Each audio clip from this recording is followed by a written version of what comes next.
નમસ્કાર, જય શ્રી કૃષ્ણ સૌને.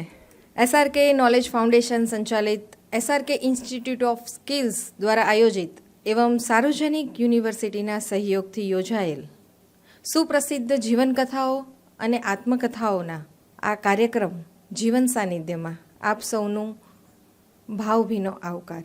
જીવન સાનિધ્ય શ્રેણીનું આજે 16મું પ્રવચન અને આજે આપણે માણવાના છીએ સમર્થ યોગ ગુરુ પરમહંસ યોગાનંદ લિખિત આત્મકથા યોગી કથામૃતને, જેને પ્રસ્તુત કરવા આપણી વચ્ચે છેક કચ્છ ભુજથી ઉપસ્થિત થયા છે ડૉક્ટર દર્શનાબેન ધોળકિયા. હૃદયના ઊંડા ભાવ સાથે એમને આવકારીએ. સ્વાગત છે આપનું દર્શનાબેન. સૌને નમસ્કાર. હમણાં વાત થઈ તે મુજબ બીજી વાર આ મંચ ઉપર આવવાનું થયું છે. બંને મારા પ્રિય વિષયો, મારા એટલે આપણા બધાના, શ્રીમદ્ ભગવદ્ ગીતા, જેનું પૂજન આમ તો આપણે 24 કલાક કરતા હોઈએ છીએ, અને આજનો આ દળદાર ગ્રંથ, જેને ભગવદ્ ગીતા અને બાઇબલની સમકક્ષ મૂકવામાં જરાય અતિશયોક્તિ નથી, એવા પરમહંસનું, બલકે પરમહંસોનું જીવન ચરિત્ર છે. અને જોગાનું જોગ મારું આ 16મું વ્યાખ્યાન છે. અહીંયા ક્રમમાં આપણે ત્યાં 16 સંસ્કાર હોય છે. 16મો સંસ્કાર અંતિમ સંસ્કાર છે. હમણાં બને છે એવું, કમલેશભાઈનો આભાર માનતા અને ગોવિંદ કાકાનો આભાર માનતા એક અંગત વાત વેચું કે ગયા વર્ષથી જાણે એક સિલસિલો શરૂ થયો છે કે મારી છેલ્લી ઈચ્છા આમ તો એક જ હોય પણ ઘણી બધી છે, એટલે છેલ્લી ઈચ્છાઓ પૂરી થવા માંડી છે. ગયે વર્ષે ભોપાલમાં સાહિત્ય પરિષદમાં મારા બહુ જ પ્રિય કવિ પ્રેમાનંદ વિશે વાત કરવાનો મને જોગ મળ્યો. હમણાં જ ગયા શનિવારે પાછી સાહિત્ય પરિષદનું જ્ઞાન સત્ર મહુવા ખાતે હતું. ત્યાં આપણા બધાની પ્રિય નહીં પણ આરાધ્ય કવિયત્રી મીરા વિશે વાત કરવાનું બન્યું. અને આજે આ 16મા સંસ્કારમાં, જેને હું વર્ષોથી ગુપ્ત રીતે મારા ગુરુ માનું છું, એવા પરમહંસજીની વાત કરવાનો મોકો મળ્યો. આ બધા જોગ હોય છે. હમણાં મને અમારા પ્રોફેસર રેખાબેન કહેતા હતા કે સુરતમાં આ જોયું, એટલે મેં કહ્યું કે એક તો આવવાનું જ ઓછું બન્યું છે. અને હંમેશા મારો અને આપણા બધાનો અનુભવ છે કે સ્થળ અને વ્યક્તિ બોલાવે ત્યારે જ આપણે જઈ શકતા હોઈએ છીએ. આપણી મરજીથી ક્યાંય જવાતું હોતું નથી કે કોઈને મળાતું પણ હોતું નથી. એટલે આવો એક જોગ ખાધો છે. એટલે સૌપ્રથમ ગોવિંદભાઈ પરિવારની, SRK ઇન્સ્ટિટ્યૂટની, કમલેશભાઈ અને તેજલબેન, અને સતત મારી સાથે 2 બહેનો રહે છે, કૃષ્ણાબેન અને પ્રિયંકાબેન, એ બધાનો આભાર માની લઉં. અને વાત માંડતા પહેલાં મહર્ષિ યોગાનંદ અને એમની 4 પેઢી છે આ કૃતિમાં, જેની વાત ક્રમશઃ હું માંડી શકીશ કે કેમ એની મને શંકા છે. બાબાજી એમના સૌથી પૂર્વ ગુરુ, એમના શિષ્ય લાહિરી મહાશયજી, એમના શિષ્ય યુક્તેશ્વર ગિરિજી અને એમના શિષ્ય પરમહંસ યોગાનંદજી. આ ચતુષ્કોણ છે. પ્રણય ત્રિકોણ હોય, અહીંયા ચતુષ્કોણ છે. ચતુષ્કોણના પ્રેમમાં પડી જવાય એવું ચતુષ્કોણ.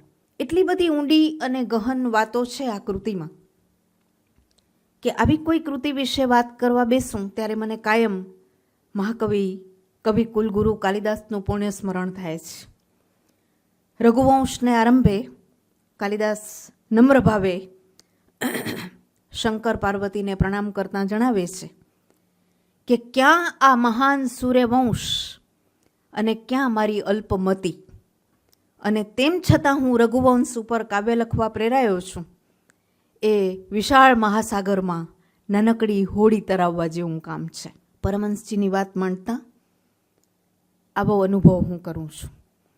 એટલે પહેલેથી જ આ ચતુષ્કોણની ક્ષમા ચાહી લઉં છું, કારણ કે મારા જેવી અલ્પમતી વ્યક્તિ આ બધી વાતો તો શું માંડી શકે. પણ સાચું કહું તો અંદરથી હું બહુ હોશમાં છું, કારણ કે મકરંદભાઈએ કહ્યું છે તેમ ગમતાનો ગુલાલ કરવાની મજા અનેરી છે.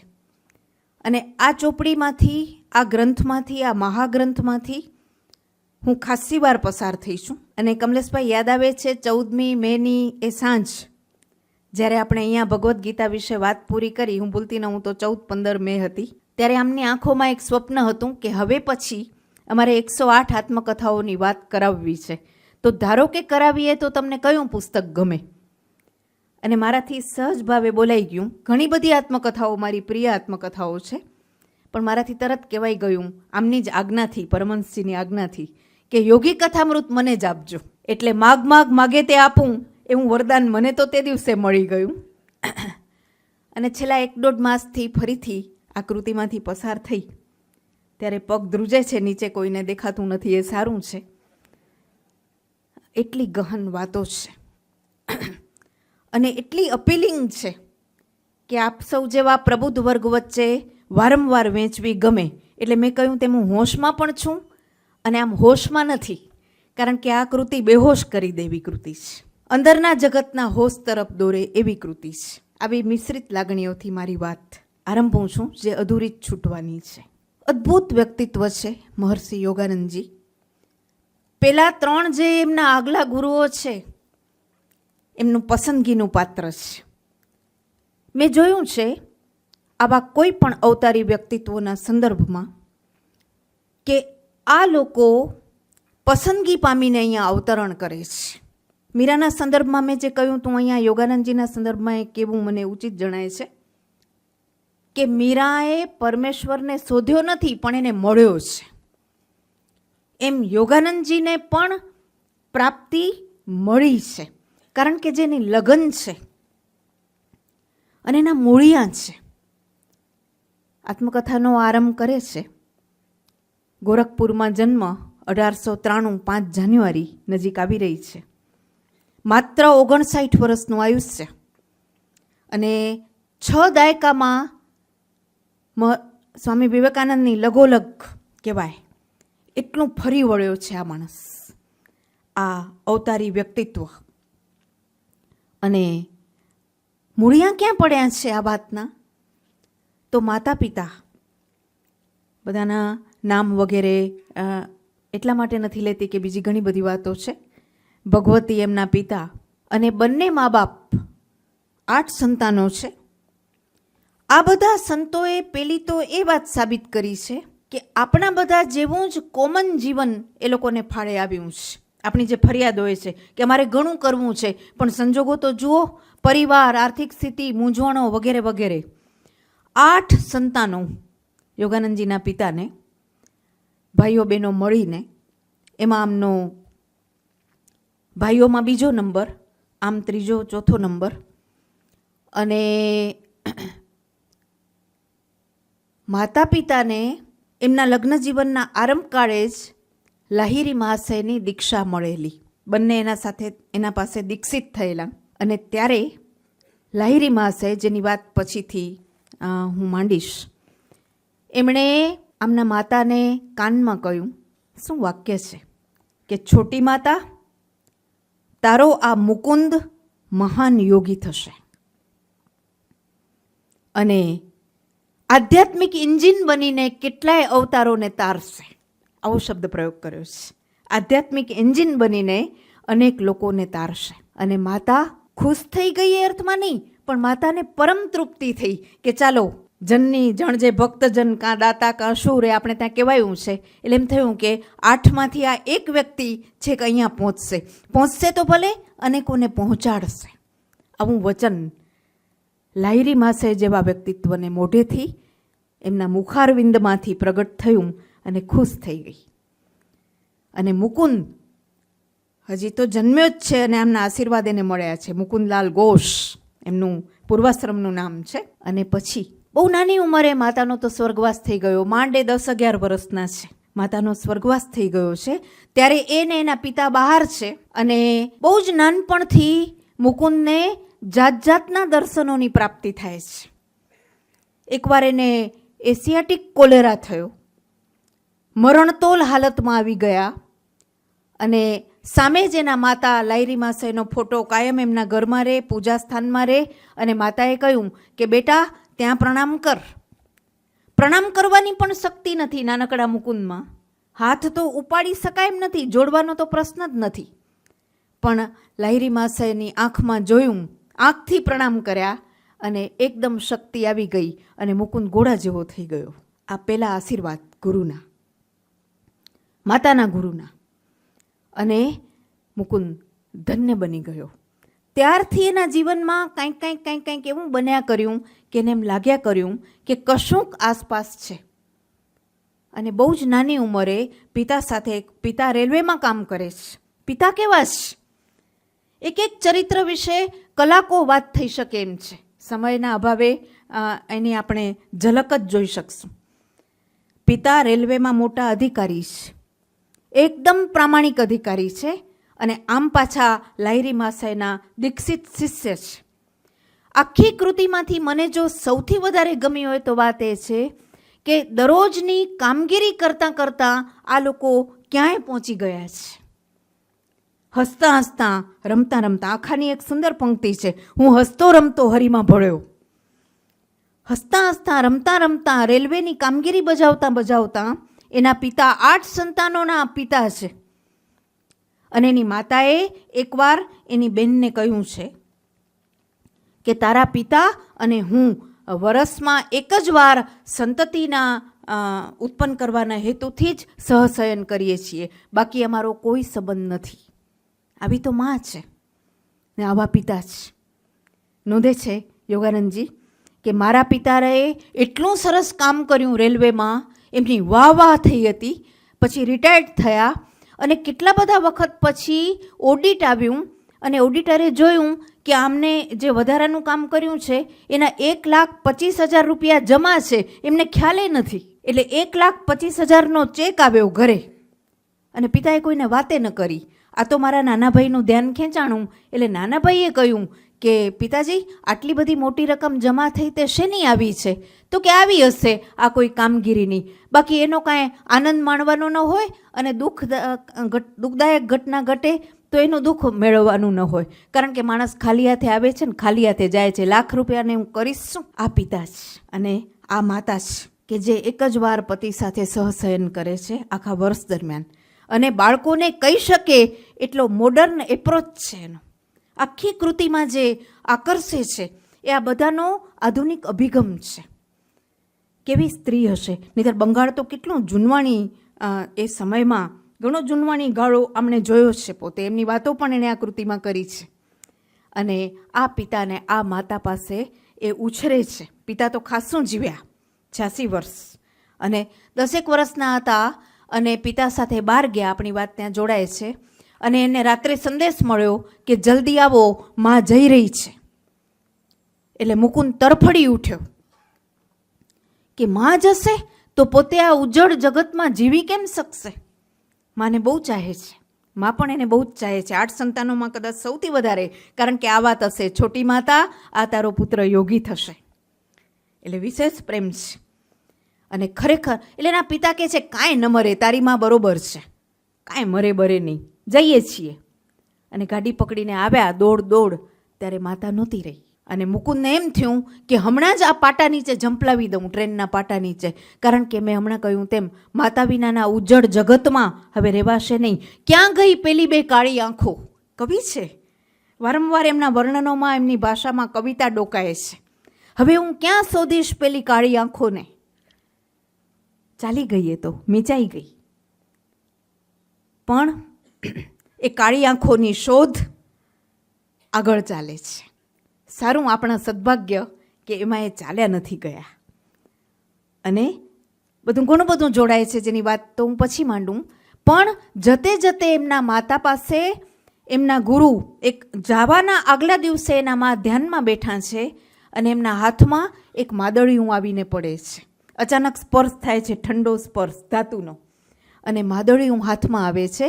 અને લાહિરી માસાએ જાણે કે એને કહે છે કે આ માદળિયું મુકુંદ માટે છે, એની એ રક્ષા કરશે, અને વખત આવે પાછું ચાલ્યું પણ જશે ત્યારે એને શોધવાનું નથી, અને જાય નહીં ત્યાં સુધી જીવની જેમ સાચવવાનું છે. એટલે મોટા દીકરા અનંતને એ આપી ગઈ છે કે મુકુંદ આવે ત્યારે એને આપવાનું છે. અને એ માદળિયું આનું ઘરેણું બને છે. અને પછી આરંભાય છે શોધ. આખી કૃતિમાંથી અડધો ભાગ શોધની યાત્રાનો છે. યાત્રી છે બહુ મોટા, શોધ શોધ ને શોધ. અને નાનપણ બસ પિતાને કહે છે કે હવે માં તો ચાલી ગઈ, મારે નથી ભણવું, નથી કાંઈ કામ કરવું, ઈશ્વર પ્રાપ્તિ સિવાય મારો કોઈ જ ઈરાદો નથી. અને પિતાને બીક લાગે છે કે આ ક્યાંક ચાલ્યો ન જાય. એમણે દીક્ષા મંત્ર લીધો છે પણ સંન્યાસની વાત નથી. એ તો સંસારી છે પિતા, અને કોઈ પણ પિતા આવો દીકરો ચાલ્યો જાય એમ તો ન જ ઈચ્છે.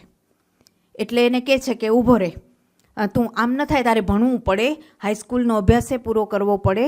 અને એના માટે કરીને કેવલાનંદ કરીને સંસ્કૃતના એક શિક્ષકને જ રોકી દીધા કે જરાક ભાનમાં ને શાનમાં રહે. પણ નિયતિની લીલા જુઓ, એ પાછા લાયરી માસેના શિષ્ય નીકળી પડ્યા. એ મારા પિતાને ખબર નહોતી. જ્યાં જાય છે ત્યાં એવા લોકો મળે છે કે જે એની પેલી કાળી આંખો તરફ દોરે. કાળી આંખો જે ખોવાઈ ગઈ છે એની માતાની. એટલે કેવલાનંદ પાસે એટલી બધી સરસ વાતો એને સાંભળવા મળે છે, એટલું બધું શીખવા મળે છે, લાયરી માસેની વાતો, જીવનની વાતો, ઈશ્વર પ્રાપ્તિની વાતો, કે મુકુંદ એમાં ખોવાઈ જાય છે.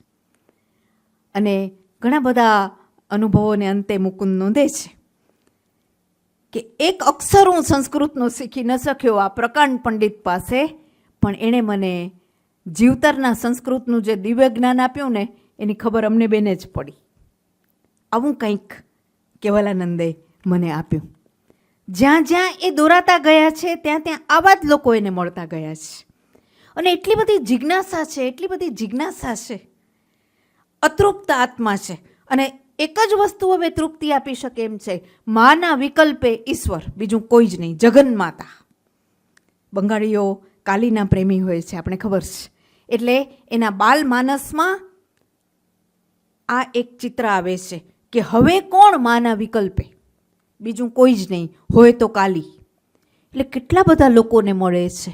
બે કાયાધારી સંત કેવલાનંદ તો મળ્યા જ, સુગંધ બાબા એક વાઘને હરાવે છે એવા સંત, પ્રણવાનંદ, અને જેણે રામકૃષ્ણ કથામૃત ના 3 ખંડ ડાયરી લેખન રૂપે કર્યા છે એવા મહેન્દ્રનાથ ગુપ્ત, શ્રી મગ તરીકે ઓળખાય છે.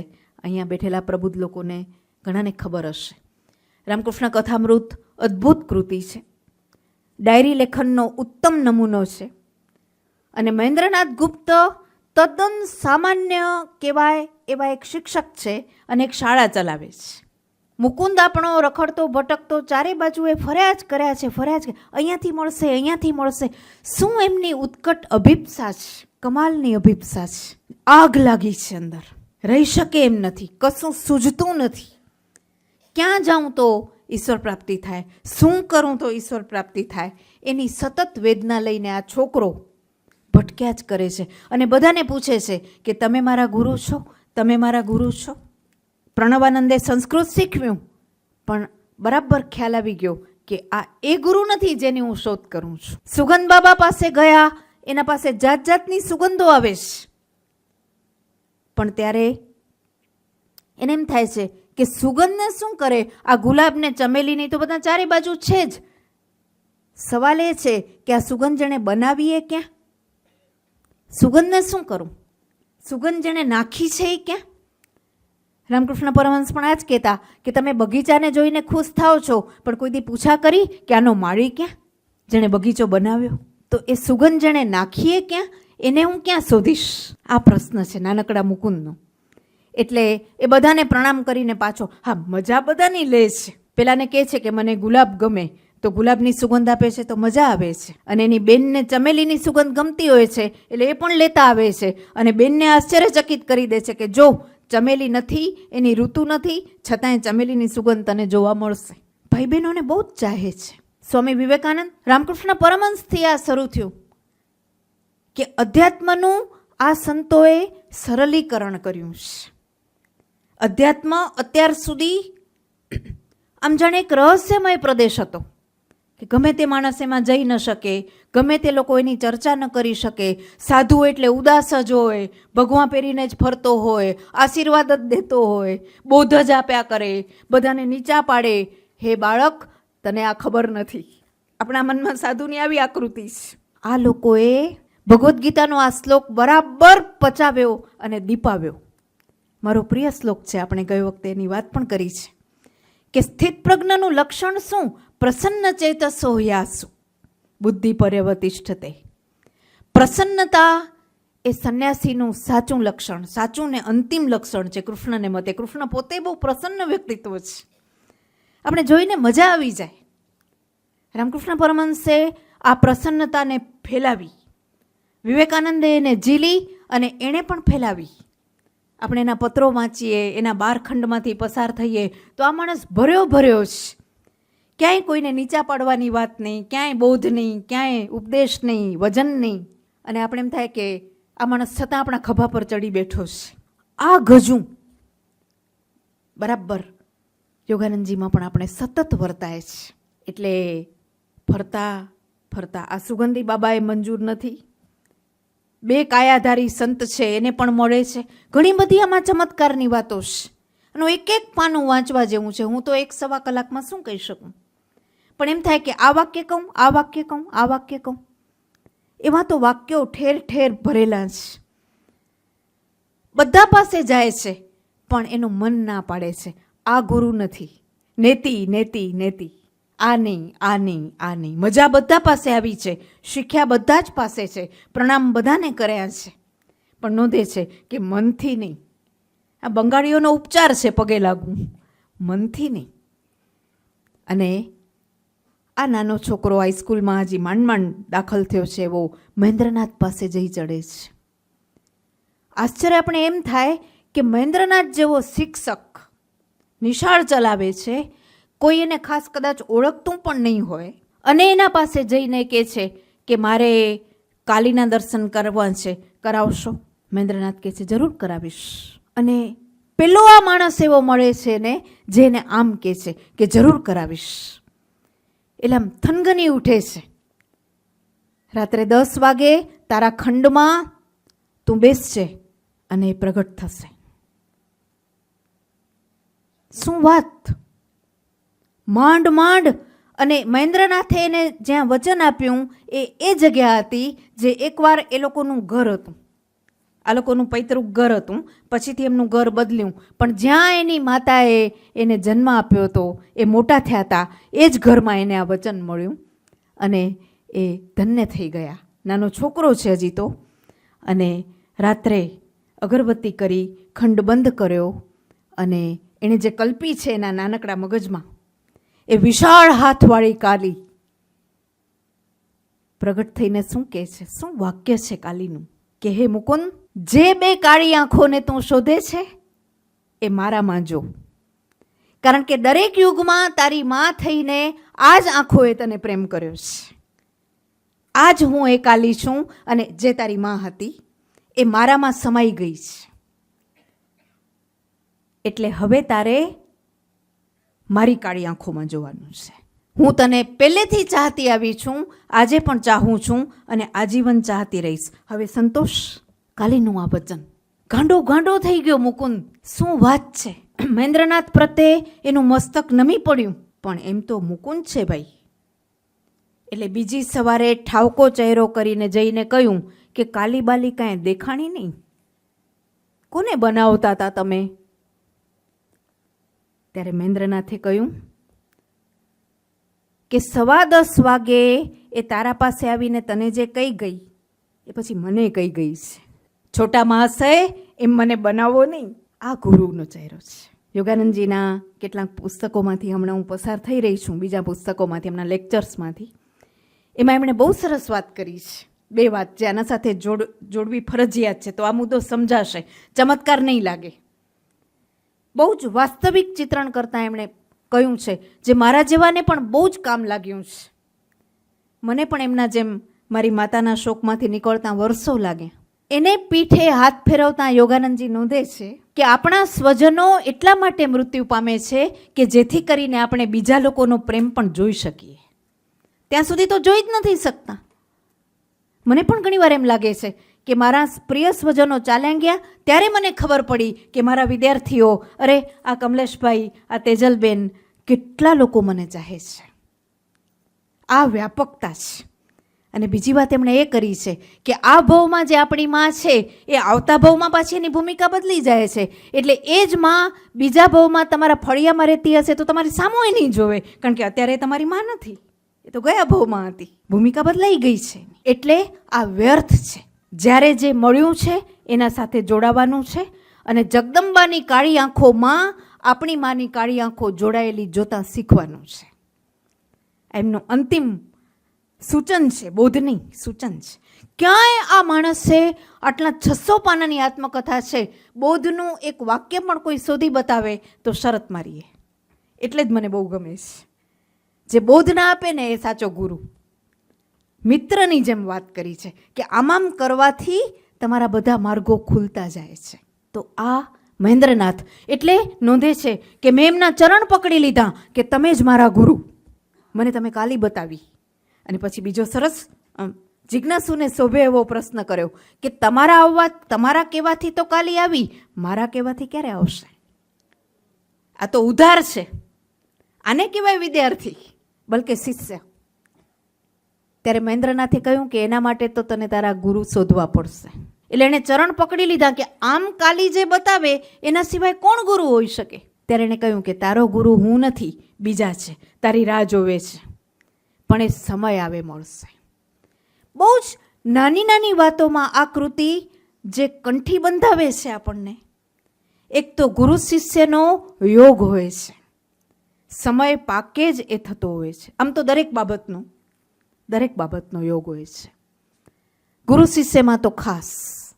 અને એ જે જોડાણ છે એ ગમે ત્યારે ગમે તેમ ન થાય. જેના સાથે જેનું જોડાણ હોય એના. વિવેકાનંદ કેટલું રખડ્યા છે, માંડ રામકૃષ્ણ સાથે મેળાપ થયો અને ક્લિક થઈ ગયું એકદમ. એમ અહીંયા પણ કેવલાનંદ, સુગંધી બાબા, પ્રણવાનંદ, આ મહેન્દ્રનાથ. પણ મહેન્દ્રનાથ બરાબર સમજી ગયા કે આ છોકરાની જિજ્ઞાસા કાં આ પારની છે, ખાલી પ્રશ્નોત્તર નથી. એટલે આણે કીધું કે મારો જીવ બહુ મૂંઝાય છે. હમણાં જ મીરાની વાત કરી છે એટલે સરસ પંક્તિ મીરાની મને યાદ આવી ગઈ કે પરમેશ્વર વગર હું પચીને થઈ છું પીળું પાન.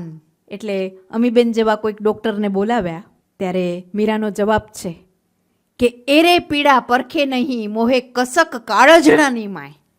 આ શરીરનો રોગ નથી ભાઈ, મનનો રોગ છે, તારા કામ નહીં, જા ભાઈ જા ફી લઈને. આ વાત છે. મહેન્દ્રનાથ બરાબર સમજ્યા. ગુરુ ન સમજે તો કોણ સમજે? આ બધા મદદનીશ ગુરુઓ છે. મદદનીશ પ્રાધ્યાપકો હોય ને અમારે ત્યાં, એ મદદનીશ ગુરુઓ છે. મુકુંદનું સદભાગ્ય છે કે એક પછી એક મદદનીશ લોકો એને મળતા ગયા છે. એટલે મહેન્દ્રનાથ એને કહે છે કે ચાલ, તને બહુ દુખાવો છે તો હું તને દક્ષિણેશ્વર તેડી જાઉં. મારા ગુરુ રામકૃષ્ણ પરમહંસ જ્યાં રહ્યા ત્યાં તને કાંઈ નહીં તો શાંતિ તો મળશે જ. જોજો મજા. રહસ્યલોક છે આ પુસ્તક. કલકત્તા તેડી જાય છે. દક્ષિણેશ્વર જ્યાં રામકૃષ્ણએ જિંદગી પસાર કરી ત્યાં ધ્યાન કરે છે. ખૂબ સારું લાગે છે.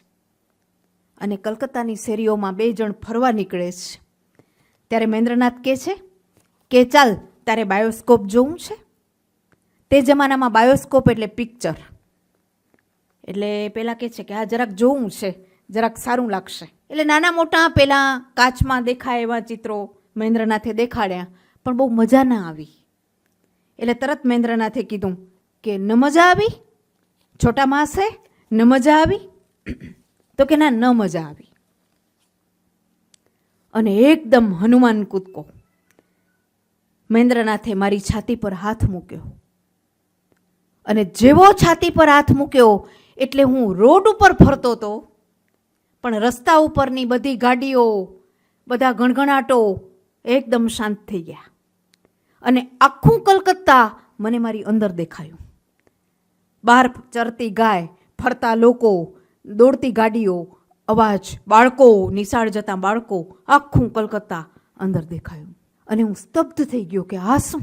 જુઓ, જે બહાર છે તે જ અંદર છે. આ દર્શન પેલું વેલું મહેન્દ્રનાથે કરાવ્યું. વળી હું મહેન્દ્રનાથને રસ્તા વચ્ચે એના પગ પકડી લેવા નીચો નમ્યો ત્યારે એકદમ એણે મારો હાથ પકડીને મને નીચો નમવા ન દીધો. અને શું વાક્ય કહ્યું કે છોટા માસે, તમારા હાથમાં રહેલી કાલીથી મારા પગનો સ્પર્શ ન કરો.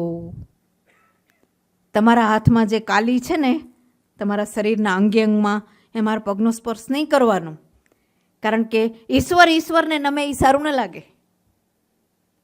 આ વાત છે, આ મહેન્દ્રનાથ છે. એટલે આપણા જેવાને વિચાર આવે કે તો રામકૃષ્ણ કેવા હશે, આના પાસે બેસીને ખાલી ડાયરી લખી છે, એ માણસ આટલો તરી ગયો, તો એ મૂળ માણસ તો રામ જાણે કેવા હશે, એ કોને ખબર? જેણે જોયા એને ખબર, મહેન્દ્રનાથ જેવાને. અને વળી મહેન્દ્રનાથે કીધું કે હવે તું શાંતિ રાખ, તારા ગુરુ તને મળવામાં છે, અને મારું સદભાગ્ય જુઓ અને આશ્ચર્ય જુઓ. બહુ મિત્ર ભાવે આમાં ગોઠડી માંડી છે યોગાનંદજીએ કે શ્રીરામપોર કલકત્તાથી માત્ર કંઈક 12 માઇલનું અંતર છે, અને હું જિંદગી આખી અત્યાર સુધીની કલકત્તા રહ્યો, અને મારા ગુરુનો આશ્રમ શ્રીરામપોર, પણ અમે આટલો ટાઈમ ન મળ્યા તે ન જ મળ્યા. અને અચાનક અમે કાશી ગયા, અને કાશીમાં મને ગલી ગૂંચીમાં ફરતાં ફરતાં એમનું જે નિવાસસ્થાન હતું ત્યાં એમને ગલી શોધતાં શોધતાં હું પહોંચી ગયો, અને ત્યારે એ બહાર ઊભા હતા, અને એમણે વાક્ય કહ્યું કે મુકુંદ, કેટલા વખતથી તારી રાહ જોઉં છું, તું હતો ક્યાં? આપણે ત્યાં એમ કહેવાય છે કે શિષ્ય શું ગુરુને શોધી શકે? શોધે તો ગુરુ છે, ગરજ ગુરુને છે. શિષ્યને છે એના કરતાં 1000 ગણી ગુરુને છે. અને યુક્તેશ્વર સાથે અદ્ભુત મિલન થયું. એમણે પણ ત્યારે મુકુંદના છાતી પર હાથ મૂક્યો, અને ગુરુજીના આશ્રમમાં ચરતી ગાય અંદર દેખાઈ, જે મહેન્દ્રનાથે કર્યું હતું એ જ અહીંયા ફરીથી યુક્તેશ્વરના દર્શનની સાથે જ એને દેખાયું છે. હવે બરાબર ખબર પડી કે આ જ છે મારા ગુરુ યુક્તેશ્વર ગિરી, જેનો એક આશ્રમ જગન્નાથપુરીમાં, શ્રીરામપોરમાં, કલકત્તામાં એમનું ઘર, એમના મા પણ ખરા, અને ભૂતકાળમાં એ ગૃહસ્થી પણ રહ્યા છે, અને લાહિરી માસેના શિષ્ય. મેં કહ્યું તેમ ચતુષ્કોણ છે યોગાનંદજીના યુક્તેશ્વર, યુક્તેશ્વરના લાહિરી માસે. અને લાહિરી માસાએ પણ એને કેવી રીતે તૈયાર કર્યા છે? એમણે એને કહ્યું છે, લાહિરી માસાએ પોતાનો ફોટો પણ કોઈને પાડવા દેતા નહીં, અને આખો દિવસ સમાધિમાં જ લીન રહેતા. એ ગૃહસ્થી હતા, નોકરી પણ કરતા, રેલવેમાં જતા, ઘણી બધી બીજી જગ્યાઓએ, સરકારી જગ્યાઓએ કામ કર્યું. અને એકવાર ભૂલથી એમની બદલી, એટલે એમના હેડ્સને એમ લાગ્યું કે એમની બદલી રાણીખેત કરવામાં આવી, જ્યાં મહાવતાર બાબાજીની ગુફા છે. અને એમ કહેવાય છે કે બાબાજી આજે પણ છે. એમનું કોઈ આયુષ્ય નથી, કોઈ આકૃતિ નથી, સ્ત્રી પુરુષ જેવું કોઈ વ્યક્તિત્વ નથી, અને એ ગમે ત્યારે ગમે ત્યાં પ્રગટ થઈ શકે છે. એ બાબાજી એના ખેંચાણથી બદલી કરવાનો તરંગ લાહિરી માસાઈના જે તંત્રને થયો, અને રાતોરાત એમની બદલી રાણીખેત કરવામાં આવી. અને રાણીખેતમાં બાબાજીની ગુફામાં અચાનક એમને બાબાજી સાથે એમનું મિલન થયું. ત્યાં પણ કેટલીક વાતો એવી છે કે આપણે ખોવાઈ જઈએ, અને આપણા બૌદ્ધિક અનુભવોની પેલે પારની વાતો છે. પાછલા જન્મમાં લાહિરી માસાઈને મહેલનું, સારા ઘરનું જે કાંઈ થોડું ઘણું આકર્ષણ હશે, એટલે બાબાજીએ ખાસ આમના માટે હિમાલયમાં ભવ્ય મહેલનું નિર્માણ કર્યું. એવો ભવ્ય મહેલ કે આના પાનાઓમાં એ વાંચવા જેવો છે. એ અત્યારે એની વિગતમાં હું નહીં ઉતરું. મારે તો અત્યારે એ કહેવાની મને તો મજા આવે છે કે આ ગુરુઓ શિષ્યોની રીતસર ગરજ ખાય છે. શિષ્યોની ગરજ છે આ લોકોને. એટલે લાહિરી માસે તો સ્તબ્ધ થઈ ગયા કે કોઈક વાર મેં આવો વિચાર કર્યો હતો, એ અચાનક અહીંયા હિમાલય પર ક્યાંથી પ્રગટ થયું? કેવો વૈભવી મહેલ! ઇન્દ્રપ્રસ્થનું વર્ણન છે મહાભારતમાં યુધિષ્ઠિરના મહેલનું, એવો મહેલ. સડક થઈ ગયા છે લાહિરીજી. અને અચાનક બાબાજી પ્રગટ થાય છે, એના માથા પર હાથ મૂકે છે, અને પત્યું. એકદમ ખોવાઈ ગયા, દીક્ષિત થઈ ગયા, અને પૂર્વજન્મનું જ્ઞાન થઈ ગયું. અને બાબાજીએ કહ્યું, કોઈ પણ શિષ્યને મન થાય, એ લાહિરીજીને થયું કે હવે હું પાછો નહીં જાઉં, તમારા ચરણ છોડીને પાછો નહીં જાઉં. બાબાજીની આખી મંડળી છે, અહીં મંડળી બધે ફર્યા કરે છે, હિમાલય અહીંયા ત્યાં બધાનો ઉદ્ધાર કરવા. આપણો કરે ત્યારે ખરો. મને ત્યાં ઓછામાં ઓછી આ ચોપડીની ફલશ્રુતિ આવી મળે તો સારું, હું રાહ જોઉં છું, થાય ત્યારે સાચું. એટલે લાયરીમાં સાહેબ નડી પડ્યા કે હવે હું નહીં જાઉં. ત્યારે ગુરુ કોને કહેવાય? ત્યારે બાબાજી જેવા બાબાજી, જેનું બહુ જ રહસ્યાત્મક વર્ણન છે, પણ આ બધા સાથે ભાઈબંધીથી વાત કરે છે. મારા એક સ્વજન હંમેશા કહે કે ગુરુ શિષ્યના સંબંધને નામ આપવું હોય ને તો સખ્યનો સંબંધ કહેવાય. આ મારો પણ એક શિક્ષક તરીકે અનુભવ છે કે વિદ્યાર્થી આવે ત્યારે નાનકડો હોય, જાય ત્યારે ચંપલના માપ સરખા થઈ જાય. આ ગુરુ શિષ્યની મજા છે. અને કોઈ પણ ગુરુ પગમાં પડેલો ન રાખે, એને ઊભો કરીને બેના માથા ભેગા કરે. આ ગુરુનું કર્તવ્ય છે. ન કરે તો એ ગુરુ ન કહેવાય, બીજું કાંક કહેવાય. તો બાબાજીએ કહ્યું કે લાહિરી, એમ મારા ભેગું રહેવાશે નહીં. ચાલો કામ કરો, નોકરી કર, તારી જે ઘર ગૃહસ્થી છે એને સંભાળ, પેઢી તૈયાર કર. બહુ આધુનિક છે આ લોકો ખરેખર. આ પેઢી તૈયાર કરવાવાળી વાત એટલી અઘરી છે. મારો એ અનુભવ છે, આપ બધા પ્રબુદ્ધ લોકોનો પણ હશે, કે મોટા માણસો ઘણું બધું પોતાની મુઠ્ઠીમાં જ રાખતા હોય છે, દે નહીં કોઈને. રખે ને આ માણસ મારાથી આગળ વધી જાય તો. આવી એક લાગણી સામાન્ય ગુરુઓમાં, એને ગુરુ ન કહેવાય, શિક્ષકોમાં હોય છે. પણ આ માણસોની વાત જુદી છે. એટલે બાબાજી કહે છે કે તારે જવાનું છે, કર્તવ્ય બજાવવાના છે, પત્નીને પરણ્યો છે એને પ્રેમે કરવાનો છે, ફરજ બજાવવાની છે, તારા 2 દીકરા છે એને મોટા કરવાના છે, અને અનેક લોકોને તૈયાર કરવાના છે. નાઉ યુ ગેટ આઉટ. અને પછી કહે છે કે તું જ્યારે કહીશ ત્યારે હું હાજર છું. હું ગમે ત્યાં હોઉં છું, પણ તું બોલાવીશ ત્યારે દોડતો ખુલ્લે પગે આવીશ. એટલે આટકતરી રીતે એ શીખવાડ્યું કે અંદર રહીને પણ માણસ બહાર રહી શકે છે, અને બહાર રહીને અંદર રહી શકે છે. આ ચારે જણની આ જ ભાવના છે. ચારે ચતુષ્ક આવા જ છે. અને પેલાએ કીધું ભલે. શિષ્ય કોને કહેવાય? તરત સમજી ગયા ભલે. કાશીમાં આજે પણ એમનું ઘર છે. ઘણા લોકો યાત્રા તરીકેની મુલાકાત લે છે. અને આ લાહિરી માસે પાછું જો એક મજા આવી જાય મારા જેવાને, ને આપણા બધાને મજા એ થઈ ગઈ કે લાહિરી માસે તો આમ ધન્ય થઈ ગયા કે બાબાજી. અને ઘરે ગયા ત્યારે ખબર પડી કે રાણીખેત તેમની બદલી ભૂલથી થઈ હતી. એટલે ફરીથી પાછા એમને જ્યાં હતા ત્યાં લઈ લેવામાં આવ્યા, અને એમને કહેવામાં આવ્યું કે તમારે નહોતું જવાનું, ભૂલ થઈ ગઈ. ભૂલ નહોતી થઈ, મિલન યોગ હતો.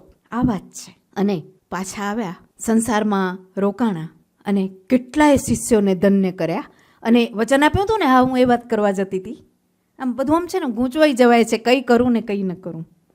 કે બાબાજીએ કહ્યું હતું કે બોલાવીશ ત્યારે આવીશ.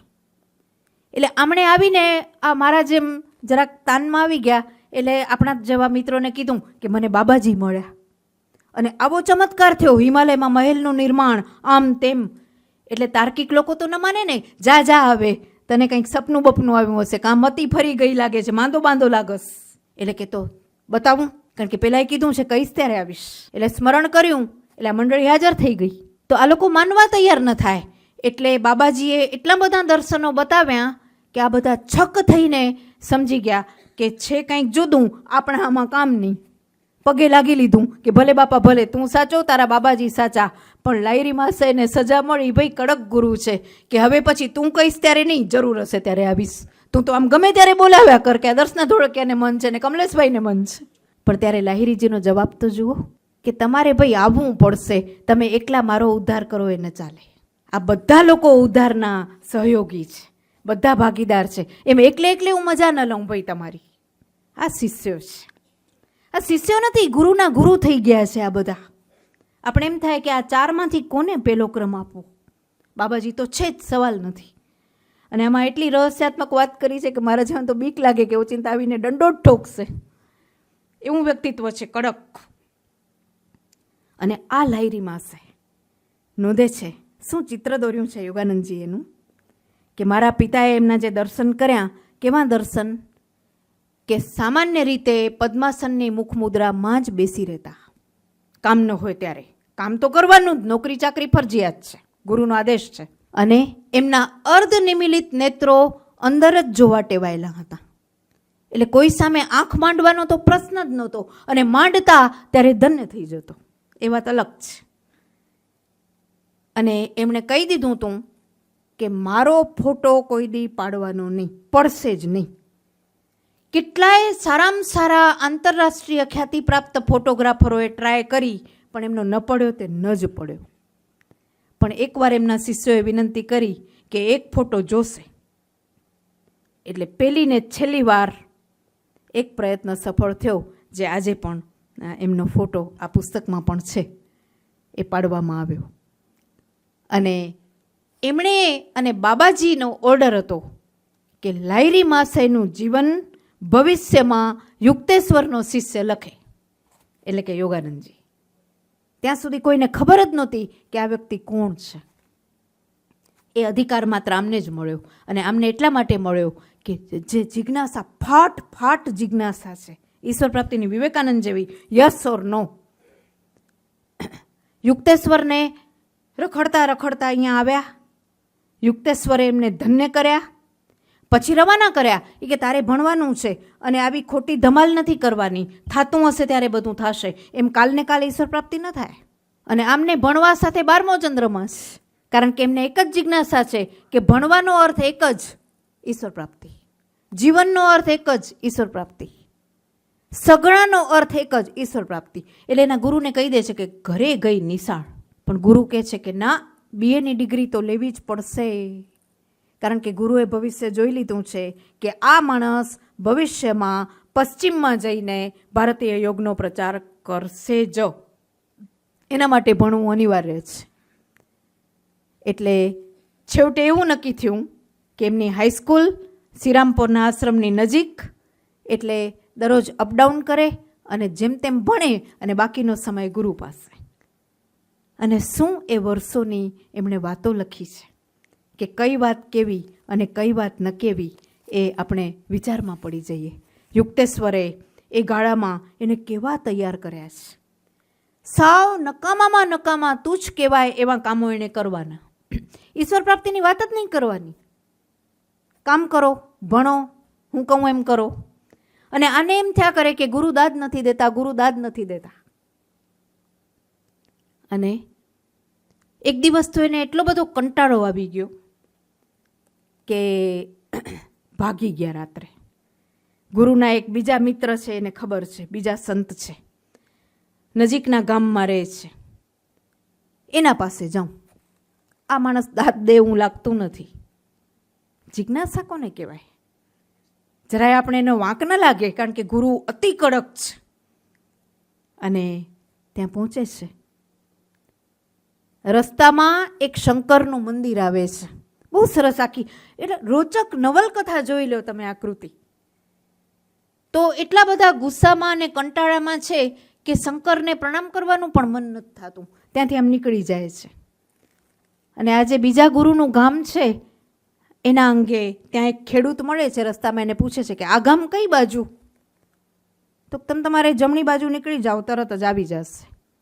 ચાલતા જ ગયા, પણ એકે ગામ હરામ જંગલો આવવા માંડ્યા. માંડ સાંજે એક જગ્યાએ દીવો દેખાયો ને પૂછ્યું તો કે તમે તો સાવ ઊંધી દિશામાં આવ્યા છો, એ તો આ બાજુ છે, હવે અત્યારે અહીંયા જમી લ્યો અને કાલ જાજો, બીજું શું. અને બીજે દિવસે વળી મુસાફરી આરંભી. ત્યાં અડધે રસ્તે એક માણસ દેખાયો અને એણે કીધું, મુકુંદ, મારી જ ઈચ્છા નહોતી કે તું આવ, હું જ તારા ગુરુનો ભાઈબંધ. અને આ માંડ્યું શું છે કે ભટક્યા કરસ યુક્તેશ્વરને મૂકીને. એટલે વળી આ ચોંટી પડ્યા કે તમે બતાવશો, ઈશ્વર પ્રાપ્તિ કરાવશો, મારા ગુરુ દાદ નથી દેતા.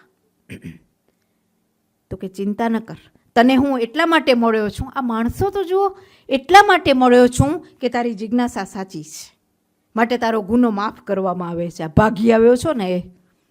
અને બહુ જ ટૂંક સમયમાં તને ઈશ્વર પ્રાપ્તિ કરાવશે તારા ગુરુ, પણ તું આવ્યો છો તો ધક્કો નહીં પડે, એમ કરીને એને સ્પર્શ કરે છે.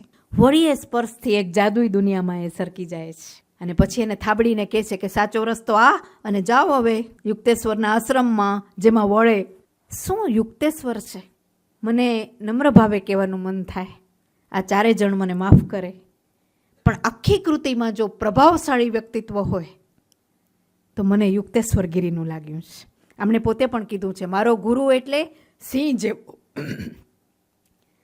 પહોળી છાતી, સિંહ જેવો ચહેરો, વીર્યવાન પુરુષ. વીર્યવાન એટલે ઇન્દ્રિયોને મુઠ્ઠીમાં રાખીને ફરે છે એવો મારો ગુરુ, જેનું સ્મરણ કરતાં સંતોષ નથી થતો. બહુ જ ગુરુને પ્રેમ કરે છે. જોજો હા, આમ તોફાની વિદ્યાર્થી જેવા છે. શું વિનોદ છે એમની વાતોમાં. મેં કીધું ને, શુષ્કતાનું તો નામ નથી. ચાલો અદબ પલાંટી, મોઢું બંધ, જમણા હાથમાં પાણી લેવું, પછી ઢોળી નાખો. આપણે એવા બધા ક્રિયાકાંડોથી ટેવાયેલા છીએ. અદબ પલાંટી, મોઢું બંધ, મારું કયું ન માને, બહાર નીકળી જાય, એ કોઈ વાત નહીં. કે હું બીતો સવારે આવ્યો, કારણ કે ભાગી ગયો હતો આમ પૂછ્યા વગર, અને ઘણી બધી જવાબદારીઓ હતી વાસીદા કાઢવાથી માંડીને. બીતો અંદર આવ્યો. આમ ચિત્ર દેખાય છે. ત્યારે મારા ગુરુ સાવરણી હાથમાં લઈને ફરતા હતા મારે બદલે, કારણ કે એ કામ મારે કરવાનું હતું સવારે, હું હતો નહીં. એટલે મારા ગુરુ સાવરણી લઈને ફરતા હતા, અને હું જેવો દાખલ થયો એમ હતું કે એક લગાવશે. ખરા હતા. એને બદલે મારા ગુરુએ કીધું, મુકુંદ, નાસ્તો કરશું, તારી રાત જોઉં છું. જાણે હું ગયો જ નથી, જાણે કશું બન્યો જ નથી, કે ચાલ મુકુંદ, તારી રાત જોઉં છું, અને પછી તું ભેગો આ કચરો કાઢી નાખ. એટલે મેં જરા પોઠા પડીને એમને પ્રણામ કરતાં કહ્યું કે આપ મારા પર ગુસ્સે નથી થયા? શું જવાબ છે? ગુસ્સે તો થાઉં ને જો હું અપેક્ષા રાખું. અપેક્ષા રાખે એ ગુસ્સે થાય કે પ્રેમ કરે. તારે જાવું હોય તો જા, રહેવું હોય તો રે, એ તારો મામલો છે. મુકુંદ, અપેક્ષા જ માણસને ખતમ કરે છે. ચાલો હવે કામ કરો, આવી ચર્ચાઓ બદલે. આ ગુરુનો ચહેરો છે. બાકી કડકાઈ તો રહેશે. આ મારી પ્રકૃતિ છે, એ હું નહીં બદલાવું. અને ભવિષ્યમાં તું જ્યારે હજારો શિષ્યનો ગુરુ થશે ત્યારે તું પ્રેમાવતાર સાબિત થશે, કારણ કે એ તારી પદ્ધતિ છે. આવા આશીર્વાદ પણ આપી દીધા. એટલે કે છે કે મારા ગુરુ જ્ઞાનાવતાર હતા, અને મને એણે પ્રેમાવતાર બનવું એમ ઈચ્છ્યું. આ ગુરુ કહેવાય જે શિષ્ય પાસે પોતાથી પણ વધારેની અપેક્ષા કરે છે અને એને આશીર્વાદ આપે છે. અને બીજી જ સાંજે મારા ગુરુએ મને કહ્યું કે ચાલ મુકુંદ, હવે તારું શરીર તૈયાર થઈ ગયું છે. આગલા ગુરુના ભાઈબંધે કહ્યું હતું કે હું ધારું તો તને અત્યારે જ સાક્ષાત્કાર કરાવી શકું એમ છું, પણ હું એટલે નથી ધારતો કે તારું શરીર એના માટે તૈયાર નથી. નાના બલ્બમાં મોટી વીજળી દાખલ કરવામાં આવે તો એ ફાટી પડે મારા ભાઈ. એટલે જરાક મોટો બલ્બ બન પછી વાત. તારો ગુરુ પોતે તને ઓળખી શકશે. અને 2-3 સાંજ પછી જ મારા ગુરુએ મારા છાતી પર હાથ મૂક્યો અને હું ઊંડી સમાધિમાં સરકી પડ્યો. શું વર્ણન છે આખું, વાંચતી નથી. કૃતાર્થ થઈ ગયો. જે પળ માટે હું મારી માના મરણથી મથ્યા કરતો હતો, જે કાળી આંખોને ગોતવા હું ભટક્યા કરતો હતો, કેટલા લોકોને મળીને મેં રાત્રે આંસુ સાર્યા હતા, 1 સેકન્ડમાં મારા ગુરુએ મને હાથવગું કરી દીધું. હવે જોજો, મજા તો હવે છે કે એટલો બધો હું ઊંડો ઉતરી ગયો. ત્યારે ફરીથી ગુરુએ મને સ્પર્શ કરીને મને ઉઠાડતા કહ્યું, એ પરમાનંદમાં લીન થઈ જવાનું નથી, આ પરમાનંદ બધાને આપવાનો છે. એકલા ભોગવાય નહીં. તમે બધા એટલા માટે આવ્યા છો કે આનો ચેપ બધાને લગાડવાનો છે. ચાલો ઊભા થાઓ, ખોવાઈ જવાનું નથી. અને કમલેશભાઈ એકદમ મને વિવેકાનંદ યાદ આવી ગયા. રામકૃષ્ણે આ જ શબ્દો એમને કહ્યા હતા કે તારી સમાધિની ચાવી મારા હાથમાં રહેશે. હું ઈચ્છીશ ત્યારે જ તું એ સમાધિનો અંતિમ અનુભવ કરી શકીશ, ત્યાં સુધી નહીં. કારણ કે લોકો સુધી સાચો ગુરુ પહોંચે છે, એ પ્રચાર કરે છે, એ પ્રસાર કરે છે. 30માં પરમહંસની પદવી મળી, 15માં સંન્યાસ લીધો, અને 35માં એમના જ ગુરુએ બીજી વારે પાછા આવ્યા ત્યારે પરમહંસની પદવી આપી. એ તો બરોબર, ના આપી હોત તો પણ એ ત્યારે જ પરમહંસ બની ગયા હતા, સવાલ નથી. પણ બીજા તબક્કામાં મારે જે વાત કરવી છે તે આ કે બાબાજી પછી એ યુક્તેશ્વરને પૂછે છે કે તમારી બાળપણની અને ગુરુ મિલનની વાતો મને કરો ને. બીજો મુદ્દો મારા જેવાને આ વાંચતા એ લાગે કે યુક્તેશ્વરના ઘણા શિષ્યો છે, આ કાંઈ એક નથી, ઘણા છે. કેટલાક કિશોર છે, કેટલાક યુવાન છે, આના જેટલા પણ ગણા છે આમને જ શું કામ મળ્યું હશે? બાકીના બધા એને આટલા બધા ઓળખી શક્યા હોય એવું લાગતું નથી. એ લખે છે કે અનેક વિદ્વાનો અને તજજ્ઞો મારા ગુરુના આશ્રમમાં આવતા, કેટલાય સાથે એણે શાસ્ત્રાર્થ કર્યો છે, કેટલાયને જ્ઞાન આપ્યું છે, કેટલાયને ધન્ય કર્યા છે, અને જે લોકો સામાન્ય હોય એને કેમ છો કેમ નહીં ને રવાના પણ કર્યા છે એટલું પૂછીને. એના સાથે લાંબી વાત નથી પણ કરી, મૌનમાં પણ સરકી ગયા છે. અને જે કોઈ પ્રેમથી આવે એને બહાર સુધી મૂકવા જાય, લેવા જાય, કોઈકને ખખડાવે, કોઈકને બારોબાર કાઢીએ મૂકે.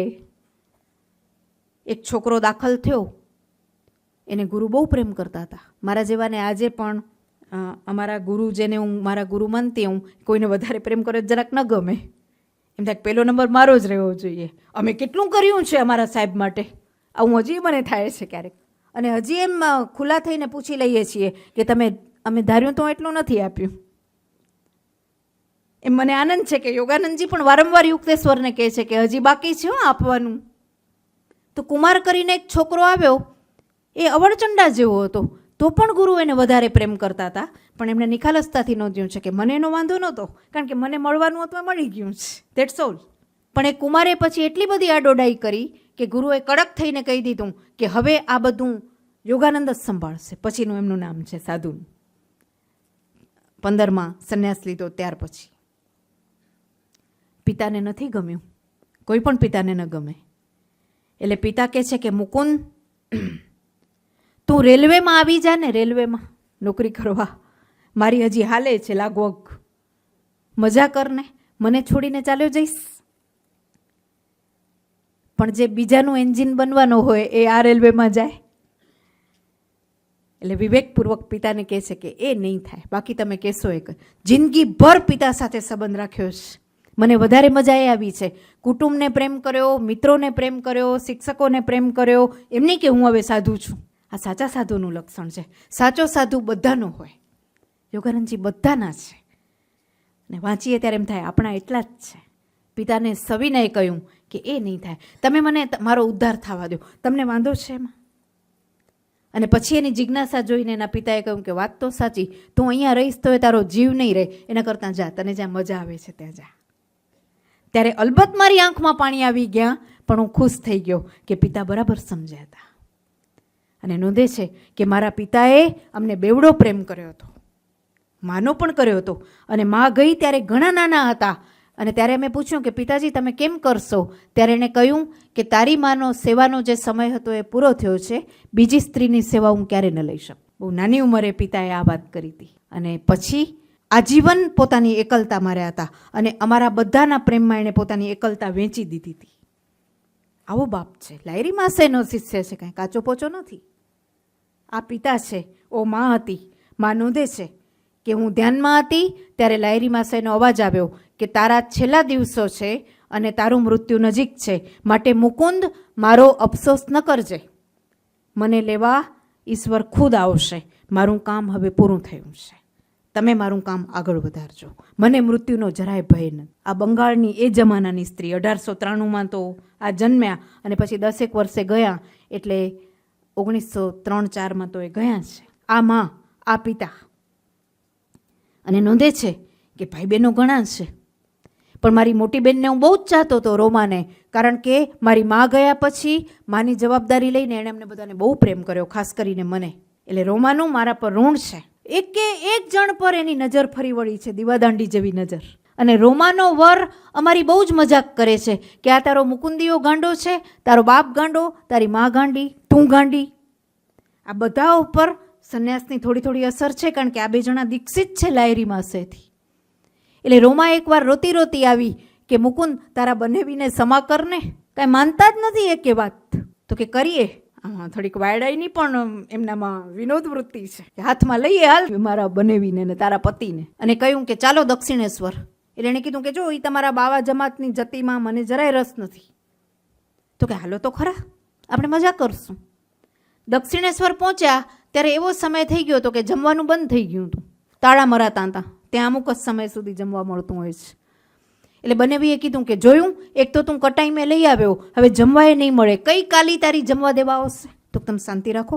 હું અંદર ગયો, કાલીનું ગાઢ ધ્યાન કર્યું, અને 1-2 કલાકની પ્રાર્થના પછી આખું દક્ષિણેશ્વર ચક્કર ચક્કર ફરવા માંડ્યું. કાલી પ્રગટ થઈ અને કાલીએ કહ્યું કે યોગાનંદ, હું હાજર છું. જ્યારે જુઓ ત્યારે કાલી હાજર છે. અને અચાનક એ દર્શન હું તો સ્તબ્ધ થઈને લગભગ બેભાન જેવો થઈ ગયો. અને મારા બનેવી લાલચોળ થઈને મારી બેનને ગાળો આપતા ફરતા હતા. અને પૂજારી દોડતો આવ્યો કે આજે સવારે મને એમ લાગ્યું કે 3 જણ વધારે આવે તો એટલે જમવાનું પહેલેથી જ રાખ્યું છે, ચાલો ચાલો. અને 32 ભોજન. અને બનેવીએ કહ્યું કે આજ પછી હું કોઈ દી તારી બેનને હેરાન નહીં કરું. સુધરી તો ગયા. આવું એ કર્યું છે. એમ નથી ધ્યાન જ કર્યું છે કે ક્રિયાયોગની દીક્ષાઓ જ આપી છે. બેનને પ્રેમ કર્યો, ભાઈને પ્રેમ કર્યો, પિતાને તો કેટલો કર્યો. અને જાદુ જુઓ કે સંન્યાસ આપ્યા પછી એના ગુરુએ કહ્યું કે યોગાનંદ, પહેલાં તો તારે છે ને BA ની પરીક્ષા દેવાની છે, કારણ કે તારે માટે પશ્ચિમ રાહ જોવે છે. મારું અંગ્રેજી કાચું, સંસ્કૃત કાચું, માંડ આટલા વર્ષો પાસિંગ માર્કથી, તે પણ ચમત્કારો ઘણા બધા બન્યા છે. ગુરુના આશીર્વાદથી હું માંડ પાસ થયો હતો. અને BA ની પરીક્ષા મેં ગુરુને કહ્યું કે હું નહીં જ આપું. ગુરુએ કહ્યું આપવાની છે.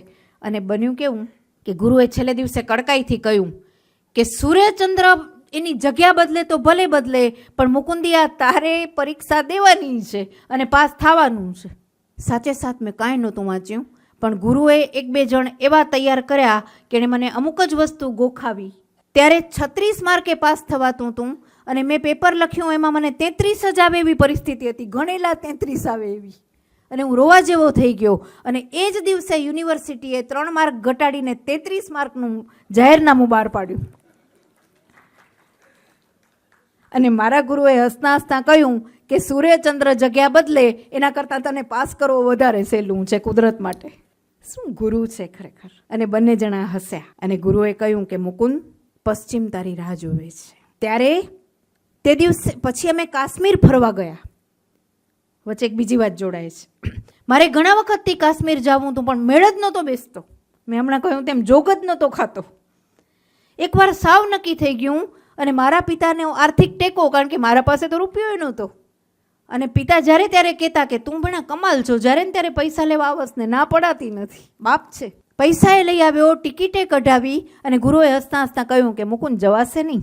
અને મેં ધડ લીધી, જીદ કરી કે જવાશે નહીં એટલે તમે શું કહેવા માગો છો? ટિકિટ આવી ગઈ, પૈસા આવી ગયા.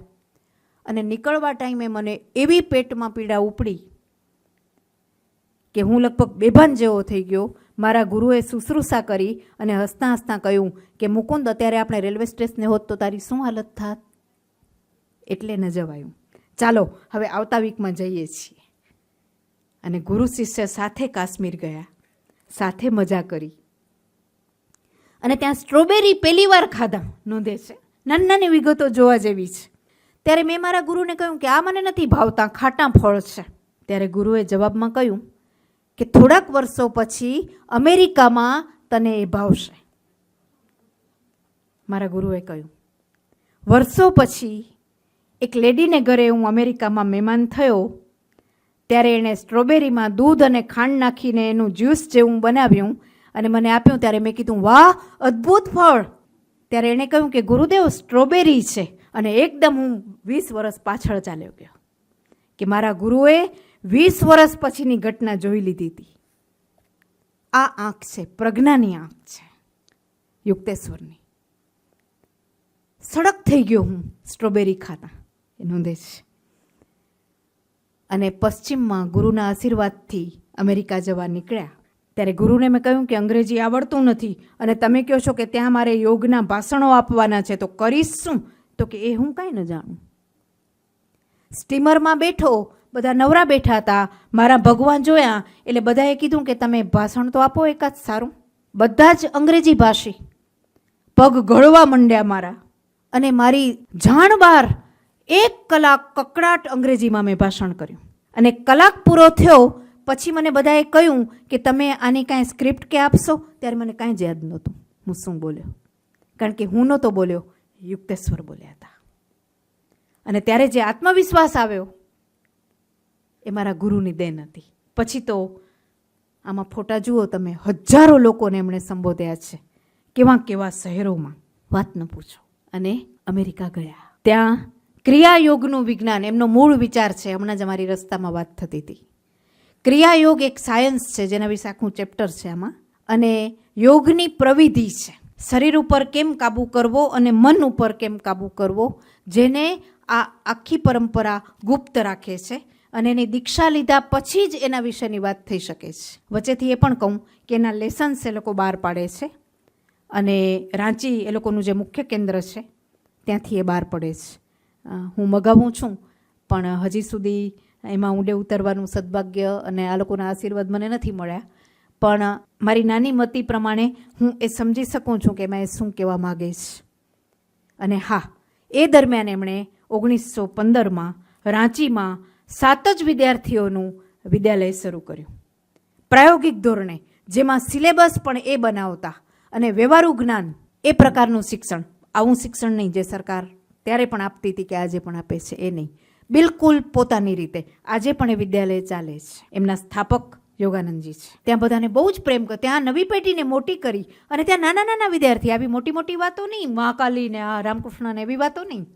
છોકરાઓને મજા આવે એ રીતે એનો ઉછેર કેમ કરવો, સંસ્કાર કેમ આપવા, એ બધી વાતો એણે ગોઠવ્યા પછી એ અમેરિકા ભણી એમણે પ્રસ્થાન કર્યું. અને ત્યાં 1920થી 35 15 વર્ષ સતત કામ કર્યા પછી યુક્તેશ્વરનો અવાજ સંભળાણો, યોગાનંદ આવી જા, હું જાઉં છું. અને એકદમ ચોંકી ગયા કે ગુરુ નહીં રહે. એટલે યુરોપ પેલેસ્ટાઇન થઈ કલકત્તા આવ્યા છે. અને યુક્તેશ્વર સ્વસ્થ છે એકદમ, 81 વર્ષના છે. 1936 ત્યારે 81ના છે યુક્તેશ્વર. અને યુક્તેશ્વર ત્યારે એને ફરીથી કહે છે કે લાહિરી માસાઈનું, બાબાજીનું બધાનું જીવન અત્યાર સુધી અપ્રગટ રહ્યું છે.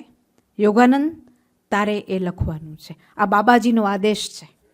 અને પછી એ યાદ કરે છે કે વર્ષો પહેલાં કુંભ મેળામાં મારા ગુરુ લાહિરી માસાએ મને મોકલ્યો હતો. અને ત્યાં બાબાજીના મને દર્શન થયા. ત્યારે મને ખબર નહોતી કે બાબાજી છે, કારણ કે બાબાજી ઈચ્છતા નહોતા કે હું એને આજે બાબાજી તરીકે મળું. એટલે બાબાજીએ કહ્યું કે યુક્તેશ્વર, તું લાહિરીને ઓળખે છે? ત્યારે હા હા, એ તો મારા ગુરુ છે, તો એમનું ચરિત્ર લખો.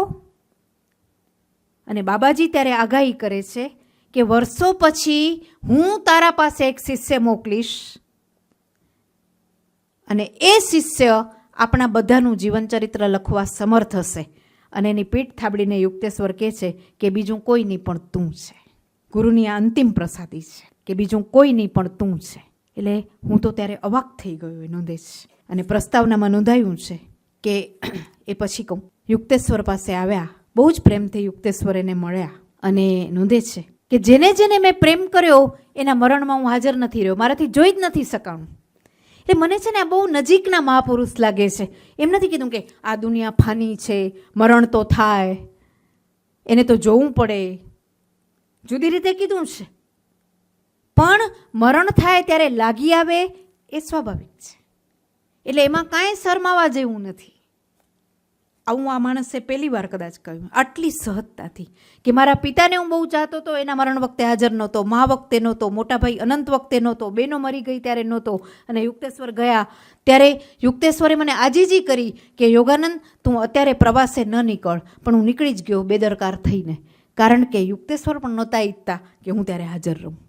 અને મને સમાચાર મળ્યા રસ્તામાં કે જલ્દી પૂરી આવો, ગુરુજી જઈ રહ્યા છે. અને હું દોડ્યો, ગુરુજી નહોતા. એકદમ ચોસરધાર આંસુ વરસતી આંખે એ લોકોની પરંપરા પ્રમાણે, ગિરિની એ લોકોની જે પરંપરા સાધુઓની છે, શંકરાચાર્યની પરંપરા, એ પ્રમાણે એને મેં જ દફનાવ્યા. અને એટલું બધું ઉદાસ થઈ ગયો.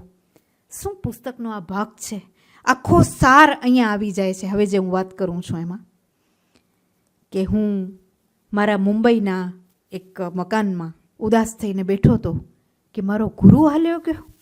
આ જ્ઞાનાવતાર મુકુંદ મુકુંદ કરીને જેની જીભ નહોતી સુકાતી, એ મારા ગુરુ ચાલ્યા ગયા. અને હું ધ્યાનમાં સરકી પડ્યો. અને મારા આશ્ચર્ય વચ્ચે બારીમાં, જે બારી પાસે હું બેઠો હતો, ત્યાં એક બિંદુ દેખાણું બિંદુ મોટું થયું, આકૃતિ થતી ગઈ અને મારા ગુરુ સદેહે હાજર થયા. એકદમ મને યાદ આવી ગયું કે ઈસુ કાં તો પુનરુત્થાન પામ્યા હતા, કાં આ નવો ઈસુ આજે પુનરુત્થાન પામ્યો. મને માને આવ્યું. એટલે એણે કીધું, યોગાનંદ, હું હાજર છું. તને એમ લાગે છે ને હું નથી, હું હાજર છું.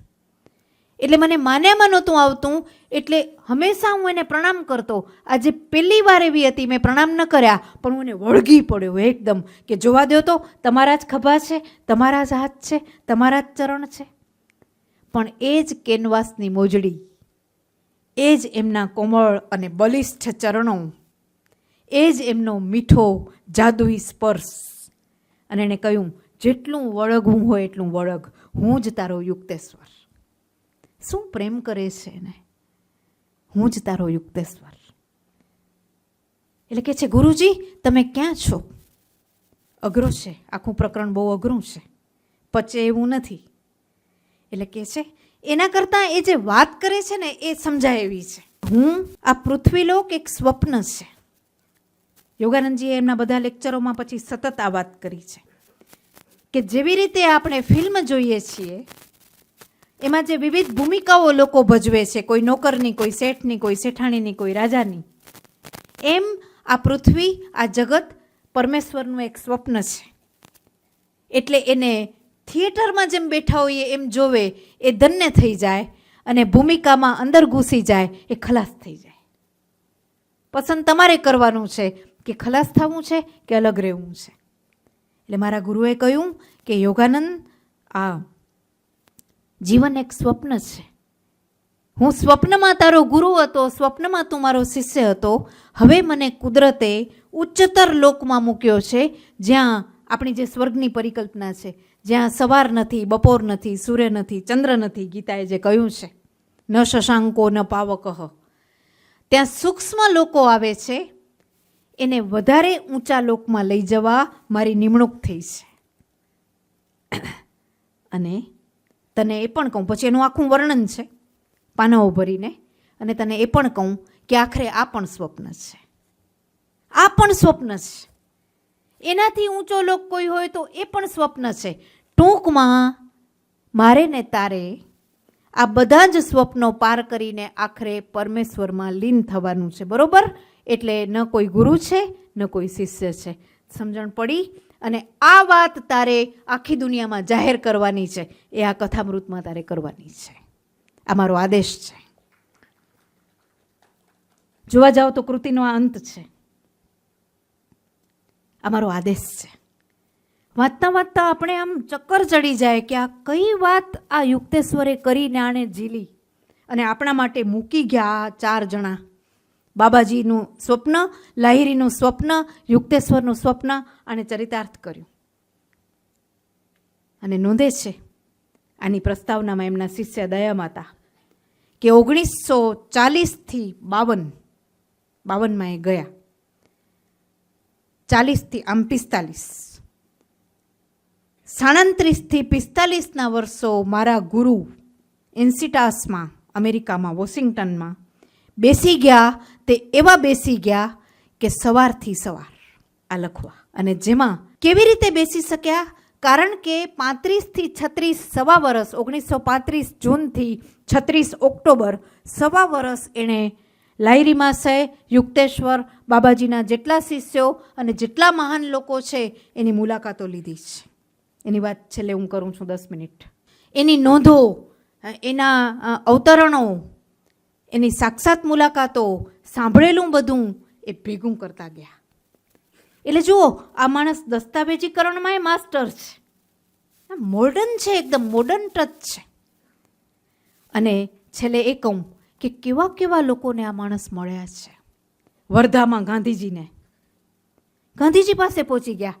એના ભેગા અંગ્રેજ શિષ્ય છે. ગાડી અમેરિકાથી લઈ આવ્યા છે, ખખડધજ. એ ગાડીમાં ફરે છે. અને જ્યાં ગામડાઓ છે ત્યાં ગાડીમાંથી ઉતરીને બળદગાડામાં ફરે છે. અને એના પ્રોફેસર રાઇટ છે, એણે શું નોંધો કરી છે કાવ્યાત્મક, એકો એક જણની. બધી જ ચોપડી વાંચવી ફરજિયાત છે એના માટે. આ 1.25 કલાકમાં મારું તો એ ગજું નથી એ નોંધો પ્રગટ કરવાનું. પણ મહાત્મા ગાંધી અને કેટલા નમ્ર ભાવે, મને તો એ થાય છે કે ગમે એટલી નમ્રતાની હું પ્રેક્ટિસ કરું કે કેળવું, પણ આવી નમ્રતા, જે માણસ આ ઊંચાઈએ પહોંચ્યો છે એ મહાત્મા ગાંધીને પ્રણામ કરે છે, આનંદમયીને પ્રણામ કરે છે, ગિરિબાળા કરીને એક સંત છે એને પ્રણામ કરે છે. કેવા કેવા લોકોને આ માણસ મળ્યા છે. વર્ધા આશ્રમમાં લીમડાની ચટણી ગાંધીજીએ ખવડાવી છે અને ખુશ થઈ ગયા છે કે મારા ગુરુએ જે ઇન્દ્રિય નિગ્રહ કયો એ આ મહાત્માએ અહીંયા બેઠે બેઠે સાબિત કર્યો છે, એટલે મારાથી એ મોટા છે.